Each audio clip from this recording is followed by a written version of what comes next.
Pryde's Picks is spoiler heavy and full of crude language. I swear like a sailor, and Lockheed's no better. Consider yourself warned.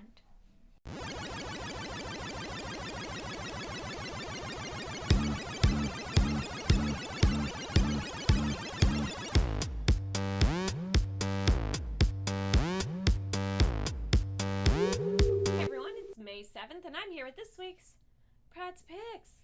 This week we have a butt ton of books, but because of all your questions and complaining, it's only about half Marvel and DC, and then I have books from Boom, Image, Dark Horse, and Dynamite Comics. So let's hurry up and get started. First up is Original Sin, numbers 1 of 8. Last week we reviewed issue 0, which introduced us to the Watcher, and I kind of fell in love with him. Well, fuck you, Marvel, because this issue, he gets shot in the head and killed.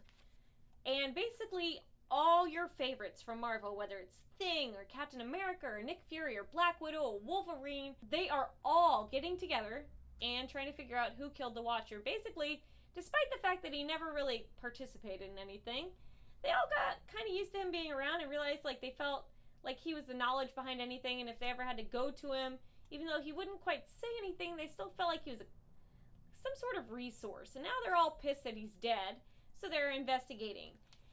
I believe this book is going to be a lot of fun, and I'm going to give it a buy it now. And wait for the trade, because I'm excited to see who killed the Watcher and who I have to fuck up. Next up is Ultimate Spider-Man issue 1 with Miles Morales. Now, Miles took some time off after his city almost, basically got exploded, and Galactus was there, and he helped save the day. He actually showed his true colors to his father, and his father's like, I don't even know you, you're dead to me, fuck you, and takes off. Now Miles is just living in life, and he's got a girlfriend named Katie, and he's totally into her. And so being a young teenage boy with a girlfriend that you're totally into, you want to tell her about your secret identity. His best friend's like, this is a bad idea. Miles goes to the #1 woman who can understand where he's coming from and asks MJ her advice. It was really cool to see kind of that side of the story and what MJ thinks he should do. And it warms your heart to see the human side of Spider-Man and how it affects those he loves. There's also 2 people pretending to be Spider-Man out there fucking shit up, and he's got to figure out what's going on there. But other than that, the book itself, the human side with MJ, for me, that is what saved this book. The rest of it kind of sucked. I will give it a read it on the shelf. Read the MJ parts. And buy Original Sin. Moving on to Cyclops, issue 1. Now, this is the fun-filled pirate adventures of young Cyclops and his dad, Corsair. He decided to fuck off from everybody else, and despite the fact that it should be screwing up continuity in the universe, young Cyclops from the past is allowed to just take off in a spaceship, go hang with his dad for a while, and Beast thinks, it's not gonna hurt too much. Except Cyclops is all emo, and he wants to spend quality time with his dad. He's spending with his dad's girlfriend. They end up fighting some people together, doing some pirating, and they get some quality bonding time. The book was shit. If you're a Cyclops fan, maybe you're gonna like it. If not, I have no fucking clue who let him out into space and thought that was a good idea. I'm gonna say piss on this book. Let's move out of Marvel and jump into DC with Future's End #1. Now, this is the new 52. And the reason I picked up this book is apparently this is the new arc, the new little event that's going on in DC. But because we're still not over Forever Evil, they need to throw new shit at me. And I picked it up because it has Grifter and Batman Beyond's Terry McGinnis on there. And I was like, okay, I'm all for it. The third character is Firestorm, and basically this issue is just an intro to those characters, what they're kind of like, what they're all about. I recognize Grifter from my childhood when I used to read the Wildcats comics, and I was like, okay, and Terry McGinnis has been a longtime boyfriend of mine. Firestorm, I don't know too much about, but I'm willing to learn. And I'm going to give this series so far, this book itself, nothing special. Read it on the shelf and keep an eye out to see where this goes, but I'm not too impressed, DC. Moving on to Batman Eternal, issue 5. This is DC's weekly book with Batman. And despite the fact that Gordon has been put into Blackgate and all I care about is what kind of butt raping he's getting right now, they have given me a little bit of what Batgirl's got going on, and now they're giving me a little bit of what Red Robin's got going on. I fucking care. I want to see some prison-style butt sex with Gordon. Turns out that the children that were sick from Professor Pig weren't exactly sick from Professor Pig. They actually were showing symptoms way before they got kidnapped. So Red Robin figures out there's little nanobots, little robots in there. Somehow Batman didn't see this, and Red Robin's investigating the situation. Batman shows up and is like, we should team up. And he's like, yeah, that worked out for Nightwing. Fuck you. They sort of kind of team up, but they don't really care to like share too much information with each other. It's a clusterfuck. This issue was total shit. Give me back to the good stuff. I want to know what's going on with Gordon. As far as I'm concerned, that's what this book is about. So, piss on issue 5. Moving on to Batman Superman issue 10. Now, this series was fun for a while, except now it's just gotten fucking ridiculous. At some point, Batman passed out, and Superman's like, oh shit, something's wrong with him. So he realizes that there is a tiny dead superhero or villain inside of his bloodstream. He finds him with like a little scan of his eyes, and he's like, oh, that's not right. He ends up calling on this gentleman from Shade who's like a scientist, and he's like, hey, I need your help. And this guy's like, I can't help you with Batman. He's sick. Get a doctor. And he's like, no, I need your help. Then this guy does a scan, and he's like, oh no, that little dead villain's not the only one in there. There's a whole fucking city in there. Except the whole city turns out to be a spaceship. They go into his bloodstream. It's this weird, like, magic school bus ride that I don't get. And shit on this book. Moving on to Aquaman and the Others. I got about halfway through this book and shit on it. I was bored. I don't give a shit about the others. The story didn't make sense. It's issue 2, and I shouldn't be as lost as I was, and I really didn't care about any of the characters, including Aquaman himself. So shit on this book. I barely even read it, and I'm telling you to shit on it. Let's hop out of DC and jump into Dark Horse Comics with Angel and Faith issue 2.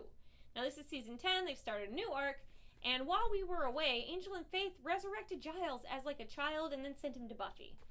And now Faith's trying to figure out what she should do with herself. Angel's trying to survive on his own. I have a feeling, because of the title, they will end up converging together again and need each other. But at the moment, Faith decided to try doing some sort of, like, security work. She's going to be, like, this badass slayer that, like, protects this rock star and, like, snorts his coke for him. And when he starts touching underage girls, she puts her foot down, and then he goes all monstery. And she's like, now that's what I'm talking about.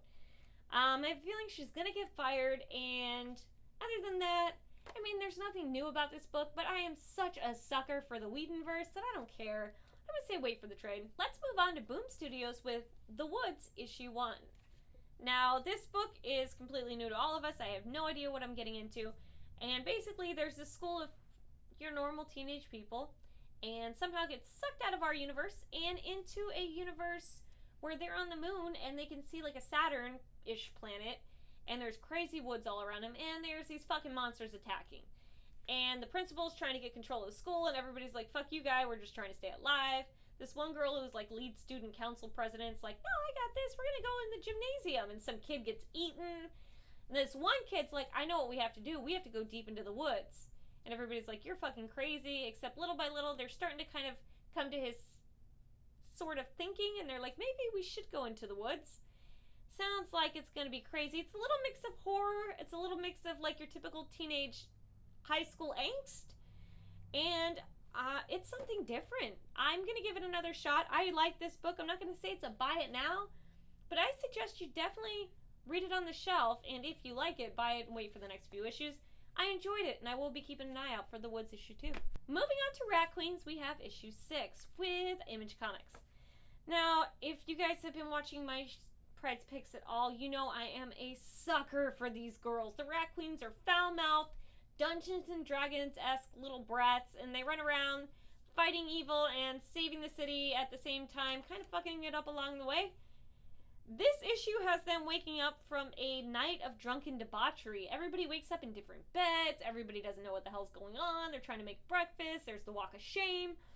And if D&D had like a bender and you had to wake up and like live with your consequences, this is the issue for it. I felt like the interaction between the girls talking about what happened the night before was very realistic, and I could relate if I had a life. I could relate, though it seemed realistic, and I'm just in love with this book. Buy it now and buy the series.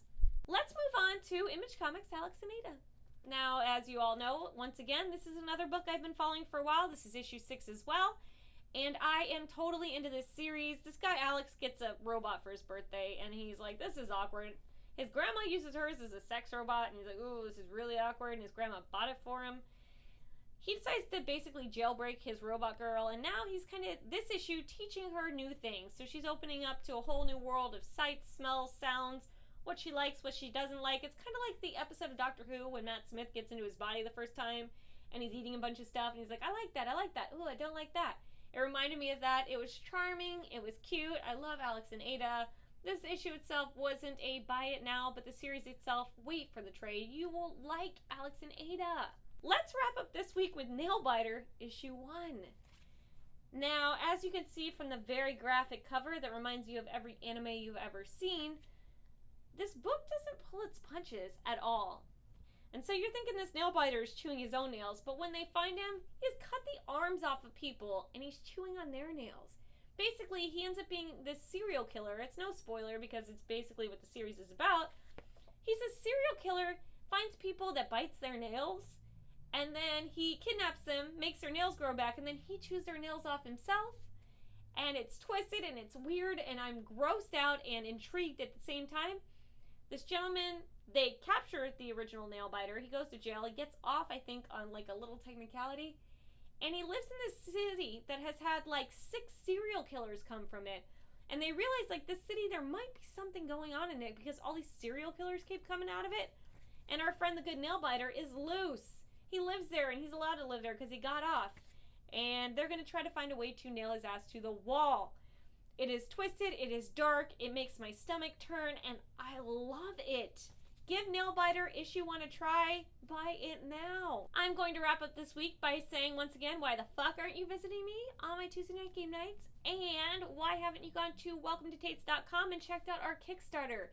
It's this amazing series I'm a part of, and I am so in love with it, and you don't understand how bad I want it to happen. We have amazing perks. We're going to have more perks coming out just to tempt you all into just giving a little bit, and if nothing else, sharing it with the people you love and the people you think would enjoy it.